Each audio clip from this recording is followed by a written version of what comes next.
পিছনে নামাজ হবে না। এরাই বলে যদি মাথায় টুপি দিয়ে মিথ্যা কথা বলেন সারা জীবন মরছে কোনোদিন জান্নাতে যেতে পারবে না। আর আপনারা যে প্রতিদিন মিথ্যা কথা বলছেন, প্রতিদিন দালালি করছেন, আমি বলছি লেবাসটাকে খুলে ফেলুন। এতই যদি রাজনীতি করার শখ হয়, আপনাদের মুসলমানদের ঠেকা নিয়ে আপনি বসে নেই। বাংলার মুসলমানরা গোলাম নয়, বাংলার মুসলমানরা দাবিদার নয়।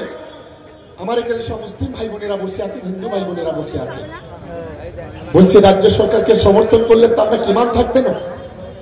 আমি চ্যালেঞ্জ করে বলছি আজকে ও বাপের বেটা যদি হয়ে থাকে, ওর মা যদি দুধ খেয়ে থাকে, কোন হাদিসে কোন কোরআনে কত পাড়ায় কত সেপ্রায় কোন জায়গায় লেখা আছে, আগামী কালকের মধ্যে ও ফেসবুকে লাইভ করে বলুক এতটা জায়গায় লেখা আছে। কি ঠিক বলছি তো নাকি?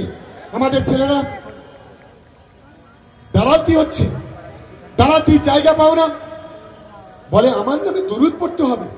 একটা জালিম, একটা কাফের, একটা বেঈমান, একটা বিশ্বাসঘাতক, একটা মির্জাফর যে সংখ্যালঘুদের রক্ত নিয়ে ছিনিমিনি খেলা করার চেষ্টা করছে, বিজেপির হাত থেকে শক্তিশালী করছে।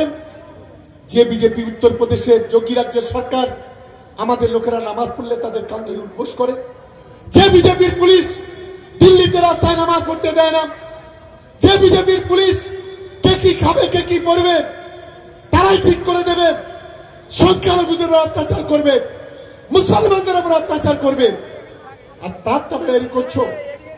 দালালি করতে লজ্জা করে না?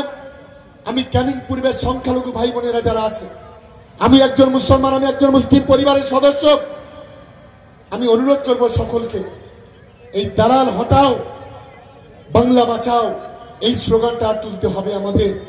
আর ক্যানিং পূর্ব থেকে আইএসএফ বিজেপি হটাও, বলো আইএসএফ বিজেপি হটাও, আইএসএফ বিজেপি হটাও, দালাল হটাও, ধর্মের কালোবাজারি হটাও, ধর্মের কালোবাজারি হটাও, বাংলা বাঁচাও।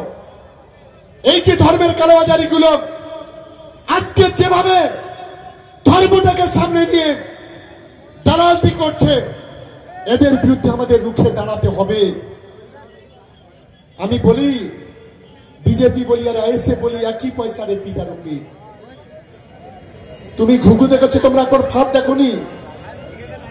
বলে না দেখবি আর চলবি লুচির মতো ফুলবি, দেখো না সবে তো শুরু।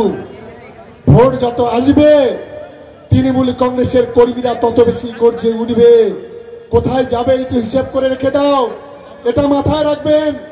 21-এ অনেক ধান্দাবাজি করেছ, বলেছিলে জান্নাতের সার্টিফিকেট দেব, কজন জান্নাতের সার্টিফিকেট দিয়েছো?